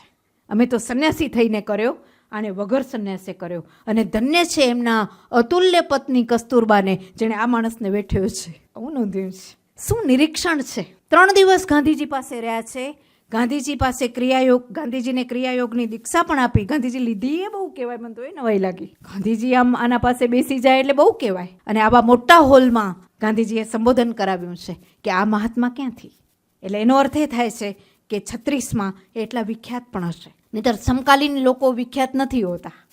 આપણે સમકાલીનોની કદર નથી કરી શકતા, એ આપણું કમભાગ્ય છે સમાજનું. ગાંધીજીએ હોલમાં ઉભાડી દીધા અને લખે છે કે 500ની ચિક્કાર મેદનીમાં મહાત્માએ મારી પાસે ભાષણ કરાવ્યું. અને જુઓ, પછી મારો રસાલો, વિનોદપૂર્ણ શૈલીમાં બધું વર્ણન કર્યું છે. પછી મારો રસાલો માં આનંદમયીને મળવા ગયો. માં આનંદમયી બહુ જાણીતું નામ છે બંગાળમાં. અને જેવો એણે મને જોયો, આ બધાને પહેલી વાર મળે, પહેલી વાર ને છેલ્લી વાર, પણ જેવો મને આનંદમયીએ જોયો એટલે બધાની વચ્ચે વળગી પડ્યા. પિતાજી, તમારી કેટલા વખતથી રાહ જોતી હતી. એક સ્ત્રી વળગી પડી બધાની વચ્ચે અને એને વળગવા દીધી. વાત એ છે. અને કેટલો બધો એની અભિવંદના કરી.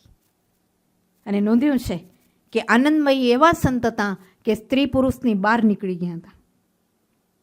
એટલે સમાન સમાનને આકર્ષે એ સૂત્ર પ્રમાણે એ બધાને મળ્યા છે. અને આનંદમયીને આમંત્રણ આપ્યું કે મારી રાંચી વિદ્યાલય જોવા આવો. આનંદમયી આવ્યા પણ, મારા બાળકોને રમાડ્યા પણ, અને એને કેટલું બધું આપ્યું. જુઓ. અને બીજી વાત મને બહુ ગમી ગઈ, ગિરિબાળા કરીને એક સંત, આ બધા જ બંગાળના ખૂણામાં રહે છે. આ માણસે જઈ જઈને બધાને પ્રગટ કરે. એટલે આમાં સરસ વાત પ્રસ્તાવનામાં લખી છે કે આ યોગીઓ માટેની કથા છે. પોતે તો યોગી છે જ, પણ આવા જે ખૂણામાં બેઠેલા યોગીઓ છે એને ગોતી આવ્યા અને આ રસાલો લઈને ગિરિબાળાના આશ્રમ, એ ગિરિબાળા ક્યાં રહે છે એ કોઈને ખબર નથી. એવી સ્ત્રી છે કે જે 9મા વર્ષથી માંડીને અત્યારે કંઈક 52-53ની હતી આ મળ્યા ત્યારે, નિરાહાર રહી છે, માત્ર હવા પર જીવી છે. અને એનું કારણ શું? એ પોતાની વાત પણ કોઈને કરતા નથી ને ગુપ્ત જ રહે છે, કોઈને ખબર જ નથી એ ક્યાં રહે છે. આ ગોતી કાઢે છે કે ગિરિબાળાને મળીને જ જંપીશ. આપણે એમ થાય કે આપણે એના સમકાલીન હોત ને ભુજ આવ્યા હોત. આ બધાને ક્યાં ને ક્યાં મળવા ગયા છે બળદગાડામાં. તો ગિરિબાળા એને મળે છે અને બંગાળી ગૃહિણી છે એટલે આમ લાજબાજ કાઢીને આવે છે અને એને પ્રણામ કરે છે કે આપ ક્યાંથી. એને ઓળખી ગઈ, આ એને ઓળખી. જોજો, મને એમાં જે ગમી ગઈ ને એ વાત આ છે જે કાંઈ વગર રહેવાય નહીં એવી છે. મને 2 દિવસથી એમાં તો હું ક્યારે તમને બધાને કહું કે છે ગિરિબાળાને કે તમારી વાત તો કરો, તમે નિરાહાર કેવી રીતે રહ્યા, મારાથી તો ન રહેવાય. એટલે કે છે કે હું નાનપણમાં અક્રાંતિ હું ખાતી, એટલે મારી મા મને કહેતી કે પરણીશ ત્યારે કરીશ શું, ખાખા સિવાય કાંઈ કરતી નથી, સાસુ કાઢી મૂકશે. અને ખરેખર 9મા વર્ષે લગ્ન થયા ને સાસુએ કહ્યું કે આનું કરવું શું, ખાવા સિવાય કાંઈ નથી કરતી, બીજું કાંઈ સૂજે છે. ને એટલું લાગી આવ્યું કે જંગલમાં ગઈ, પ્રાર્થના કરી, ગુરુ પ્રાપ્તિ થઈ અને ગુરુએ મંત્ર દીધો કે જા આજીવન નહીં ખા. મારા જેવાને આવો કોઈ મંત્ર આપે તો કરવું શું એ પ્રશ્ન થઈ પડે. પછી જોજો, એટલે યોગાનંદજી નોંધે છે કે તમે આ મંત્ર અમને શીખાડો, ભારતના કરોડો ગરીબોને કામ લાગે એવો છે જેને ખાવા નથી મળતું. ત્યારે શું ગિરિબાળાનો જવાબ છે કે ના ગુરુજી, એ મંત્ર ગુપ્ત છે, કારણ કે મારા ગુરુએ કહ્યું છે કે ઈશ્વરનું જે નાટક છે ને એમાં તારે વચ્ચે નહીં આવવાનું. અને બીજું કે પ્રભુએ આવા રસાળ પદાર્થો બનાવ્યા છે એ ખાવા પીવા માટે છે. તો પછી પ્રભુનો આ બધી મહેનત માથે પડે, ભલે ને બધા ખાતા, વાત તો મારી છે ને, બીજા ભલે ખાય. આ જવાબ છે. એટલે કે હું નિરાશ થઈ ગયો કે આ ભારતના કરોડો ગરીબોને આ મંત્ર નહીં મળે. બહુ વિનોદપૂર્વક આખી વાત લખી છે. અને પછી જુઓ, ઘણી બધી વાતો ગિરિબાળા કરે છે, વાંચવા જેવી છે. અને જતી વખતે ગિરિબાળા વળી છેડો બંગાળની પદ્ધતિ પ્રમાણે માથે મૂકીને એને પ્રણામ કરે છે. ત્યારે એને ઊભા કરતાં યોગાનંદજી જે નોંધે છે ને, આ પુસ્તકનું ઉત્તમોત્તમ વાક્ય છે કે પ્રણામ તો મને કરવા છે, અને હું જ્યારે તમારાથી છૂટો પડું છું, હવે આપણે નહીં મળીએ, ત્યારે મને તમે કંઈક આપશો, કાંઈ નહીં તો તમારી સાડીનો એક ટુકડો. શું કદરદાની છે! અને ગુરુ, પરમ ગુરુ હોવા છતાં પોતાનું શિષ્યત્વ એણે બધી જગ્યાએ આમ પ્રગટ કર્યું છે કે કાંઈ નહીં તો તમારા કપડાનો એક ટુકડો.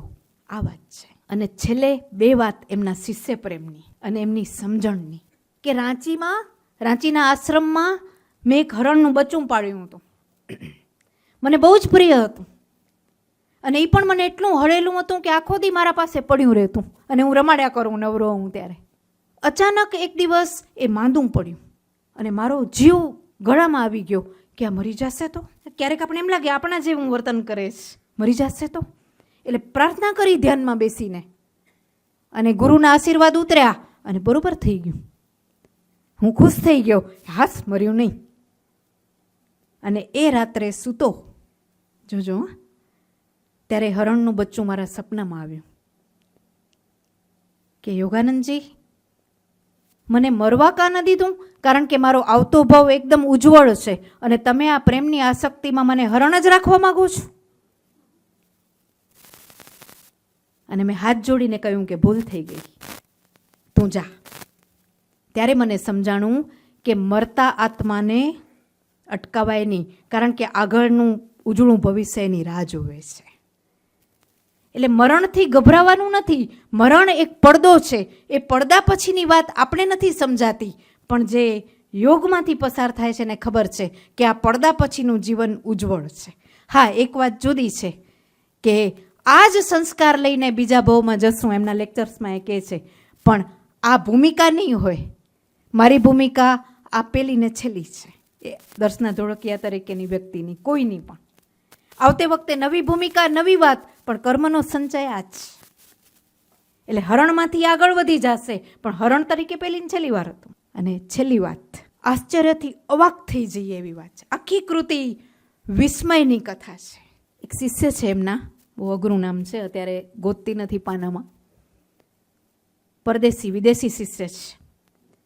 યોગાનંદ અહીંયાથી ગયા 36માં, પાછા અમેરિકા ગયા, અને નાતાલ આવી 25 ડિસેમ્બર. તે દિવસ માટે ભારતમાંથી એણે બધા માટે ભેટો લીધી હતી. શિષ્યાઓ માટે બનારસની સાડી, કોઈ માટે કાંઈ, કોઈ માટે કાંઈ. આ ઢગલો હતો. એ પ્રોફેસર રાઈટ આ ટ્રંકો લઈને ખોલતા ગયા. હું એક જણને બોલાવતો ગયો. અમારો આ નિયમ હતો કે 25મી ડિસેમ્બરે સાંજે મારા તરફથી બધાને ભેટમાં. કેવો પ્રેમાળ ગુરુ છે! એમ નહીં કે બધા યોગની ને વૈરાગ્યની જ વાતો કરે. બનારસી સાડી લઈ આવ્યા છે, બોલો, શિષ્યા માટે. આવો સાધુ કોઈ જોયો? આને કહેવાય પ્રસન્ન ચેતસો યાસુ બુદ્ધિ પર્યવતિષ્ઠતે. મજા આવી જાય આવો ગુરુ હોય આપણા માટે, બનારસી સાડી લઈને આવે ભારતથી. બધાને આપતા ગયા. આ વિદેશી શિષ્યના હાથમાં પણ પેકેટ આપ્યું. બધી ભેટ, પેકિંગ ભેટ હતી, પ્રેઝન્ટ પેક હતું. એટલે ઓણે વિસ્મયથી બધાએ જેમ ખોલ્યું તેમ આણે પણ ખોલ્યું, ને આશ્ચર્યથી અવાક થઈ ગયા. અંદરથી નીકળ્યો ચાંદીનો વાટકો, અને એની આંખમાં આમ આંસુની ધાર વરસી. એટલે યોગાનંદે પૂછ્યું, કેમ ન ગમ્યો? જોજો. ત્યારે એણે માંડ ડુસકા દબાવતા કહ્યું કે 1893માં હું છોકરો હતો. સ્વામી વિવેકાનંદ શિકાગો આવ્યા. એમનું ભાષણ હતું ધર્મ પરિષદમાં, અને હું એટલો આકર્ષાઈ ગયો કે એની પાછળ દોડ્યો. એ મંચ ઉપર ચડતા હતા ત્યારે એમનો જભ્ભો ઝાલી લીધો અને કહ્યું કે તમે મારા ગુરુ થશો. ત્યારે વિવેકાનંદે મને રમાડતા કહ્યું કે ના બેટા, તારો ગુરુ બીજો છે, હું નથી. તો કે તો કોણ? એને હું કેમ ઓળખીશ? તો કે એ તને ચાંદીનો વાટકો આપશે. જોવાની વાત એ છે કે આ સાંભળીને યોગાનંદે માત્ર માર્મિક સ્મિત કર્યું છે, અને નીચે ફૂટનોટ લખી છે કે એ જ વર્ષે યોગાનંદજી જન્મ્યા હતા. જે દિવસે વિવેકાનંદે આ વાત કરી એ જ વર્ષે 1893માં યોગાનંદજી ગોરખપુરમાં જન્મી ચૂક્યા હતા. અનુસંધાન જુઓ તમે, જાણે વિવેકાનંદે પોતાના ઉત્તરાધિકારી તરીકે અહીંયા એમને મૂક્યા ન હોય. આવો ગુરુ પ્રેમ, આવો શિષ્ય પ્રેમ. અને નોંધે છે દયા માતા, તારા માતા, એમના શિષ્યો કે અમારા ગુરુએ જે 7 વર્ષ દિવસ રાત બેસીને આ કૃતિ પૂરી કરી. જોજો હા. અને જ્યારે આ બધું લખતા ત્યારે ઉર્ધ્વ સ્થિતિમાં ચાલ્યા જતા અને આખા રૂમમાં આનંદનું સામ્રાજ્ય પ્રસરાઈ જતું અને અમે બધા આનંદના લહેરોમાં લીન થઈને તરતા. એટલો તો એનો ચેપ હતો. અને જે દિવસે પૂરી કરી ત્યારે પેન બંધ કરતા એમણે જે છેલ્લું વાક્ય ઉચ્ચાર્યું તે આ હતું: હે પરમ કૃપાળુ પરમાત્મા, તે આ સંન્યાસીને કેટલું વિશાળ કુટુંબ આપ્યું. આ એમનું છેલ્લું વાક્ય હતું. 1945માં હમણાં જ આ કૃતિને 75 વર્ષ પૂરા થયા. એમણે પૂર્ણ કરી. બાબાજીનું સ્વપ્નું લાહિરી યુક્તેશ્વર દ્વારા અહીંયા ફળ્યું. આમને જ આ અધિકાર મળ્યો. જે 3 જણા પ્રગટ જ થવા નહોતા માગતા એને જાહેર કર્યા કે આ લોકોને પ્રગટ કર્યા વિના રહી જ ન શકાય. આ લોકો વેચવાના માણસો છે, ખૂણાના રાખી જ ન શકાય. ને અધિકાર 3 ગુરુઓને આપ્યો. અને જુઓ તમે કે 7મી માર્ચ 1952 માત્ર 59 વર્ષની ઉંમરે ત્યાંના રાજદૂત, અમેરિકાના રાજદૂત બિનોય, એના માનમાં એક ભોજન સમારંભ હતો. એમાં આમણે કલાક લેક્ચર કર્યું અને લેક્ચર કરીને આવા મંચ પાસે ઢળી પડ્યા. અને અમેરિકન, આ લોકો તો બધા દસ્તાવેજના માણસો છે, એટલે અમેરિકન એક વ્યક્તિએ એક પત્ર લખ્યો છે. એમાં એમણે નોંધ્યું કે 20 દિવસ એમના દેહને સાચવવામાં આવ્યો અને અમારે આશ્ચર્ય વચ્ચે નોંધવું પડે છે કે 20 દિવસ પછી પણ એમના શરીરમાં એક જગ્યાએ ક્યાંય વિકાર નહોતો. 27મી માર્ચે એમને પણ જ્યારે અંતિમ સંસ્કાર કરવામાં આવ્યા ત્યારે એ જ યોગાનંદ હતા જે 7મી માર્ચે એણે શરીર છોડ્યું હતું. આવું વિરલ વ્યક્તિત્વ આપણી વચ્ચે 59 વર્ષ માત્ર રહીને એમણે દેશને એટલો પ્રેમ કર્યો, ગુરુને એટલો પ્રેમ કર્યો, શિષ્યોને એટલો પ્રેમ કર્યો. અને આપણા બધા માટે લખી ગયા છે કે આ ચોપડી છેલ્લે પેન બંધ કરતાં એમણે જે આ વાક્ય કહ્યું એની સાથે કીધું કે આ પુસ્તક હજારોનું રૂપાંતર કરશે અને જે પ્રેમથી વાંચશે એના સાથે હું આજે પણ છું. એટલે આપણે આનંદ છે કે આપ સૌએ પ્રેમથી સાંભળ્યું. વાંચતા તો હું એક નવા જ લોકમાં હંમેશા મુકાઈ જતી હોઉં છું. એટલે આશા રાખું કે આપણી વચ્ચે આજે પણ એવો છે. એમના આ અક્ષર આત્મતત્વને અને ચેતનાને મારા પ્રણામ.